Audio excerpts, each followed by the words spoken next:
speakers we have in the house today is that we have people who will be talking to us on a path that they have walked for several years. So they're not coming to tell us something they just read in a book. They're coming to talk to us about something they have practiced. And our first speaker is very, very interesting. Let me read his profile for you. Are we listening? Are we listening? Thank you very much. Mr. Ayotunde Paul Fasanya has over 12 years of experience in child development.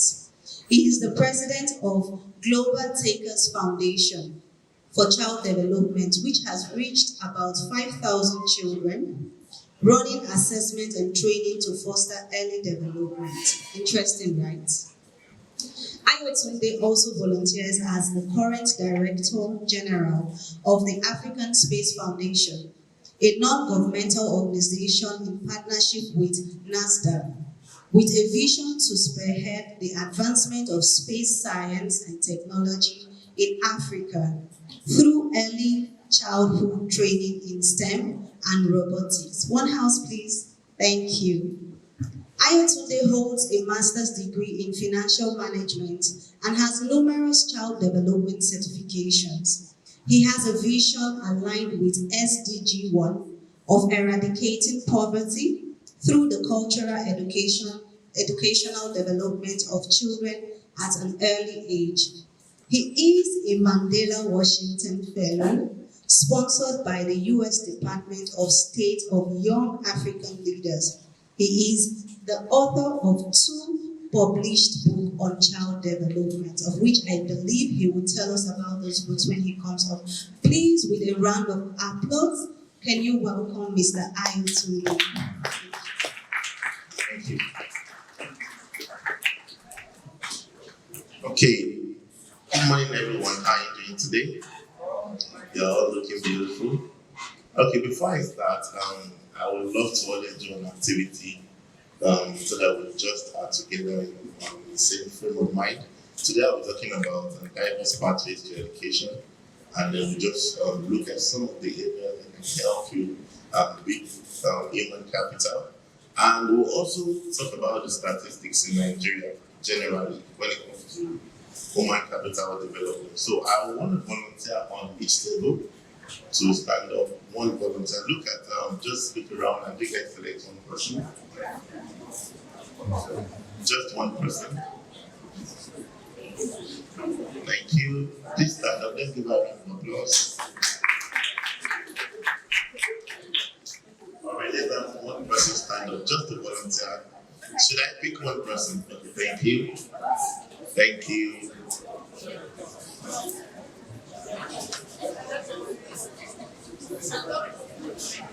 All right, thank you. Thank you. Is there someone on that table somewhere? Thank you. Can we have someone on the table there? Okay. So what we're going to be doing today is quite simple. I wanted to tell a story of a career path. So right now you're in school, unless I think that you're about to finish school. But the story we want to tell is how you became a professional in your chosen career. So you are going to start from and you choose a career. And then every other story we tell, you are only one sentence. You only say one sentence that follows the statement of the last person. So you might say, I finished school now, I want to be an accountant, and the first thing I'm doing is to pick a course in ICANN. The next person is going to say, okay, so I enrolled for a course and I begin to research in courses about education. Then the next person will say, so I applied and I got accepted. Then the next person will talk about, just like that till we get to the point where you went through school and then you are able to become certified as a professional in your chosen career. So which chosen career are you picking? So I've just finished school and I want to become an inventor. But sadly, there's no course you can study to become an inventor. All right, so she just finished school and she wants to become an inventor. Sadly, there's no course that can make you become an inventor. So what did you do? Just one sentence. Just one sentence. Just say anything. Don't worry. Let's encourage her. Say it. Still in primary 6. So she's still in primary 6 and she doesn't even know what to do. So what do you do? Because there was no room for then for you to study Invention. I applied for computer science. Okay. So she applied for computer science, and what did you do next? I gave an admission to university to study computer science. And then she applied and got an admission to study computer science with Stockholm. And what did you do after you got the admission? I graduated. As you studied and graduated, and after you graduated, what did you do? Set up my own business. So she set up her own business. And after setting up her own business, what did you do? She gained income. Then you started to make money. As money begins to come in, what did you do next? Then I'll set up an organization to help people who start the same dream. Then you decided to set up a collaboration with other people with the same dream because you wanted to be an inventor. So after the collaboration, what did you do? Then I involved young like ambitious inventors. Then you brought in more inventors into the collaboration. What else did you do? I hired people to help me. And then you also had professionals to help you. So we are having 2 more people. Then after you hire professionals to help you, there's someone there. We, Can I have cre- someone that? Okay. we created innovations that help save the world. And then they created a game-changing innovation that helped everyone. And then I became the greatest inventor of all time. And then they became the greatest inventor of all time. I'll give you a round of applause. Did you see how, it all started from one person, just one person, and then the vision eventually began to form, and then it became multiple people, and then became multiple people, till you became the greatest inventor ever. Which means that on your pathway to education, it won't just necessarily be about your own work. It will be about how much you can learn from other people, how much you can collaborate with other people, how much you can take from what you have and give to other people that makes you exceptional. So can we go to the next slide now, please? So I want to ask the question, what is the difference between you and other African children and children in the first world countries? Who knows? What's the difference? Who can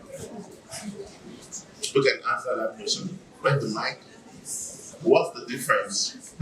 What's the difference between you, other African children, and children in the first world country like the US and all of that? Who has the answer? Thank you.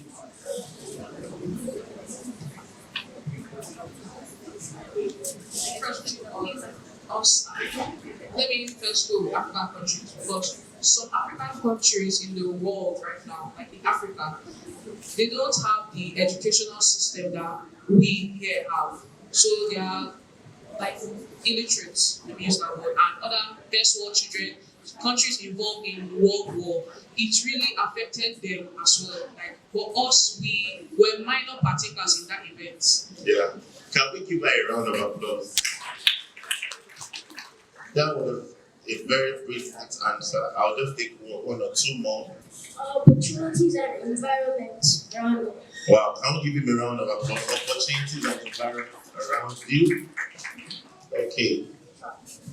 The digital divide. The tools we use are not used by some other schools. Okay, so the tools you use are not used by So, I don't think there's much different, but the difference might be in their technology. They have a higher development capital, the higher development in human development that we don't have. So if you are able to do that, then we are able. All right, can we give them a round of applause? So there's something we all need to understand is that opportunities abound, but the environment in which we grew up, in which we were able to talk in, can shape in who we become. So if you look at other African countries, some of them don't even have the resources that Nigeria has in education. But if you then compare us to countries in the first world like the US and the UK and all of that, their educational system is much more advanced, which means that some of the things that we struggle at the base level are some of the things that they have been able to incorporate into their educational learning systems. So you want to be an innovator, and then you realize that, oh, what do I want to innovate about? I want to be an astrophysician or something, or I want to be an aeronautical engineer. You know that we don't current environment because so I was talking to, during the visit of the Governor General of Canada to Nigeria, and then we hosted 700 students like this. And you know, one of the children that was an ambassador, he was a 10-year-old, and he had the passion to be an astronaut. So he designed his own space rover, and he came up with his own space gadget called Ameda. And one of the questions we asked is that in the whole of Africa, we don't have one astronaut. So the point is the environment itself is going to stifle his growth, which is the reason why we pursued a bigger opportunity for him outside of the country, so that he can get that opportunity that makes his skill built up. A lot of you have potentials inside of you, but the only problem is that the potential is more relating to a developing environment. For example, how many of you know that we can't plant apples in Abuja? Or we can plant apple in the southern part? But we can plant apple where in Nigeria? Who can tell me which state? In Jos. Because the weather condition helps it to grow. But what works for you is that even though you have potential inside of you, sometimes the environment might not be right for you. My next question is, next slide please. So what is the biggest challenge in building human capital? After all my explanation, what do you think is the biggest challenge? Does anybody know? Can we say it together? The biggest challenge is what? Is education. Can we say it together? The biggest challenge is what? The biggest challenge is what? The biggest challenge is what? Can we go to the next slide? So, now, this was a picture I took at, in August I was in the US at Arizona State University. So they have a secondary school, Arizona State ASU Prep Digital. So I did a visit to their classes, and I was doing a tour of the classes, and I saw this on the wall, on one of the walls when I was doing the tour. That's the teacher who was taking me on the tour. And then I saw it on the wall, and you know, they had this very nice mural that showed that education is the most powerful weapon of which you can use to change the world. And you know, I took that picture, and on my flight back to DC, I was thinking about it and thinking about it. I'm like, how do we change the future? What is the biggest challenge? What is divine? Why are they people creating solutions, creating innovative solutions all over the world? And we cannot even create our own solution. We can't even refine our crude oil. We can't make cotton ball. We can't make a lot of things. We're not innovating out of our circle. The gap is the quality of education that we receive. Now, when I visited, when I was in the US the last time, I visited the NASA Center, NASA Goddard Center in Bowie, and I saw young children like you, and an 8-year-old child who was controlling the cyclone device that leads the rocket to space. And even though those were simulations, I was amazed at the environment in which they were plugged into. Because by the time I was also done, they had a lot of facility. They have a movie hall where you can view what is happening in the space. They have a picture, a direct emission of what is going on in the sun. So they have all of that in that particular space. And I'm like, I know a lot of African Nigerian children who have the skill, who have the technique, who have the innate potential to become exceptional people. But they don't have this kind of environment. Which is the reason why I'm talking to you about this today, that whatsoever is given in terms of education, you must take it to the next level. Now, the level of competition between you and your counterparts in the first world, there is a gap. That is the truth. There's a gap between you and the children in the US. There's a gap between you and the children in the UK, which means that it requires you to pay additional effort, to put in additional effort and passion. You cannot stop learning. I'm doing my second master's at Clemson University on youth and child and youth development and leadership. I've done a lot of courses before, but there is a need to continue to understand what makes the difference in my career path in working with young people and working with government to be able to create interventions for them. So it's something that when you want it really, really bad, you will go for it, and you cannot stay at the same level. You must put everybody around you on their toes to be able to get what you want to get. And even in this environment where you are, what I'm able to put to you is that you're still better than some children in some other African countries. So in as much as the gap between you and your counterpart in the US is wide, there's a gap between you and other children in other African countries. So what you do is you take what you have today, and even though it looks like sand, you turn it to gold. You must do that. You must have that at the back of your mind. That's the reason why I asked the question I asked in the beginning. You must understand that there's a difference between you and even the next person sitting beside you. You cannot compare them to what you're carrying through. Also, some of us, the learning styles in which we have, the way we learn is different from each other. So even though somebody might be in an environment, if you put an eagle, if you see an eagle in the sky flying, doesn't the eagle look majestic? Right? But if you take an eagle, the same eagle that is flying so majestic, the eagle is the only bird that can look directly at the sun. It's flying so majestic, and then you take that eagle and you throw it inside water. What do you think will happen? The wings will become heavy. If you take it out of that water and you put it on the grass, it begins to try to survive because it's no longer in its environment. So most of us are doing just enough to survive, not thrive. And what I want to do today is to try and take it from the level of surviving to where you can thrive. It is when you thrive that you can innovate. It is when you are in your own field that you can create innovations. So you must go for it. Somebody was, we were looking at, we were at the aquarium in Dubai, and we're watching, the fish in that big aquarium, and everybody like, oh, fantastic.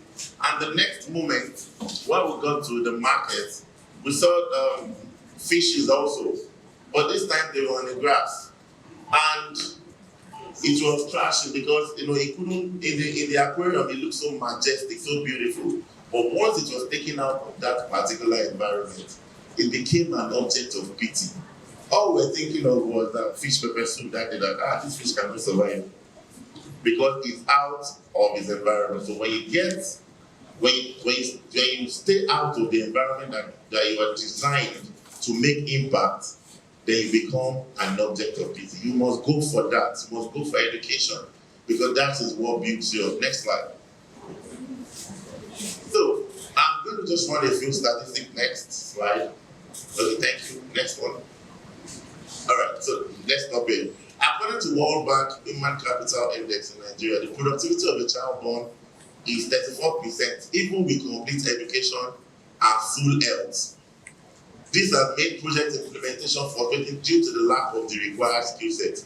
Focusing on early childhood is a major key to bridge the gap between developed nations and developed nations. So, the way the statistics have been, according to the World Bank, is that even if you finish school to master's level and you have good health, it is projected that an average Nigerian is just going to fulfill 34% of his potential. Just 34%. Even with full education, full masters, which means that you need a different kind of education.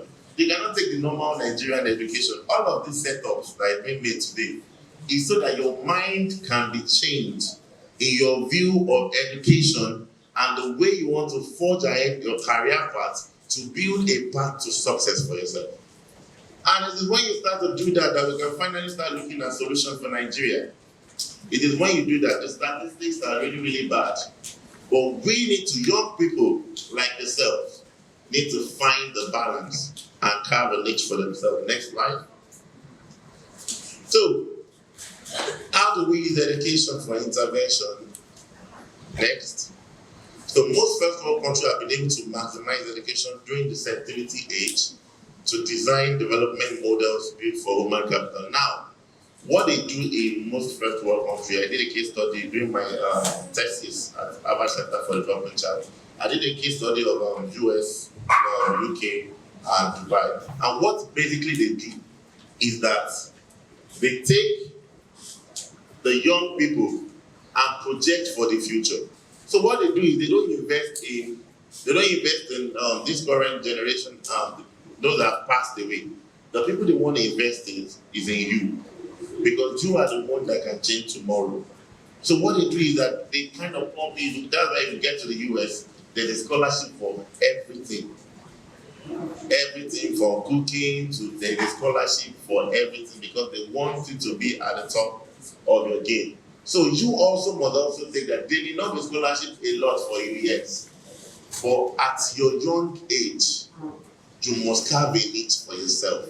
You must find a balance. You must not think like every other person. You must be thinking like, I'm different. I'm carrying a different goal inside of me. I need to fulfill my purpose. That is what makes the difference. Because it guides your path to success if you're able to do that. Next.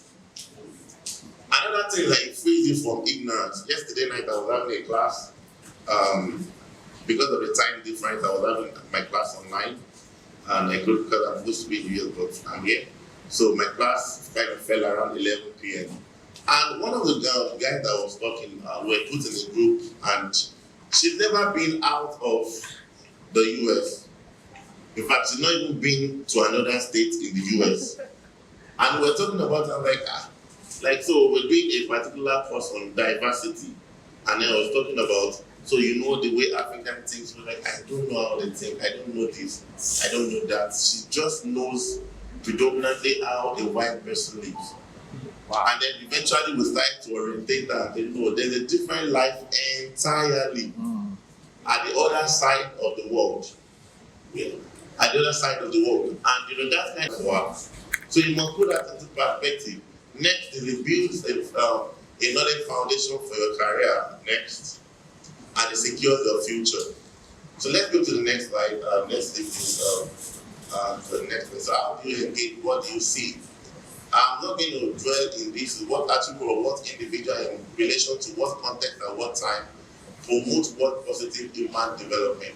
So you must put yourself, ask this question: what do I do to become a better person, and at what time do I do it, and how does it affect me becoming a better person?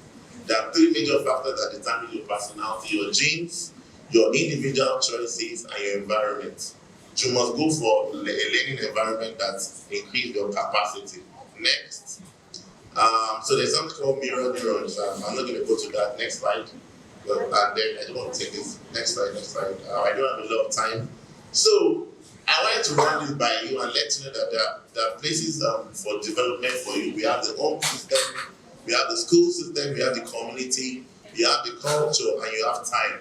You can leverage on all of these things together to be able to build your environment. This is Brenner's model, and it's what builds a child's learning environment. So you can combine all of this together. From your house, you can learn in the school system, you can learn from the community, you can learn through our cultures and our laws, and then you can also look at the timing of all of those together to become a perfect example. Next slide. And then if you want to leverage on your cognitive development, the highest level of cognitive development, there's something called sensitivity age. It's the age between 5 and 12. Is the level at which you can learn the most things in life. The FBI does not recruit when you are 25, they recruit when you are 7. So there's an assessment they pass to every school when you are 7, and they have a database of everybody. So whatever skill they're able to churn out when you are 7, when you are 8, when you are 25 and you apply for a job, the first thing they do is to search their database and check your assessment that you took when you are 7. And that's how they proceed. You proceed to the next level. That is even before they look at your certificates. So you must leverage on the sensitivity age. At this age, your cognitive development is at the highest level. You can learn anything. They teach children in China how to assemble a gun at the age of 5. So you must understand that your brain is at the sharpest level it can be. You can start a research now and come out with innovation even at this young age. You have that potential. A lot of us are distracted now with a lot of things going on around the world, social media and all of that, but you can carve out the niche for yourself. You are that brilliant. Your brain is that sharp. So let's go. I won't dwell on it again. So assimilation and accommodation. If you see the ages of discovery is 0 to 2 next. Then the ages of selection is 2 to 7, which is a certificate period next. Then the complete operational stage is the stage where you get the training. 7 to 11, that's when they train people in the US or most of the advanced countries. Next slide. And then the formal operating stage is where they try to get them ready for the world. At 15 to 18, a child is ready for the world in the US. I went for a conference at World Bank, and I was hyped, because I'm from Nigeria and all of that, I was feeling cool. And the next person that sat beside me was a 16-year-old girl. And she owns the largest NGO in the world that takes care of pads for women and all of that. She's a dropout of Harvard. In fact, there's a competition going on in Harvard now. How quickly can you drop out? How quickly can you find your purpose and drop out? And if you find that purpose and you still achieve that thing, then the school will give you the certificate. So you don't have to stay in school, because some of the things you're learning when you're young, that you're learning in Nigeria now, they are irrelevant when it comes to IT innovations in all of those top countries. When you get there, you realize that you're starting from the scratch. You have to react. That's why I said there's a gap, and you must go for it. You must cover that gap as quickly as you can, because you are the age and information, the knowledge gap has closed up now. You can check on Google, you can get so much information out there. If you really want to go for it, you have to just be passionate about what you want to do in life. Next slide. So, finally, I just want to read developing a brand in a young Nigerian generation. Next. So, partnership and collaboration with the global best trends in the world. Look for institutions. There are a lot of people, applications they can make to institutions around the world right now that can help you. Then you can use technology as a bridge for personalized learning. There's so much. You can use technology, leverage on it as much as you can. Don't be drawn into the world of social media and all of that. Then you must innovate and energize. You must go for whatever solution. If you find a solution today, if you find a problem today, create the solution. That is what your generation is known for. Create that solution. Then also create responsive relationship. The truth is, in some years' time, all of you guys there, like she said, she's going to collaborate in an innovation that she mentioned from the beginning of the class. How you become the best of the best in the world is that your ideas is going to match with other people's ideas, and then you become the best in the world. All right, I think that's the end of my slide. Thank you.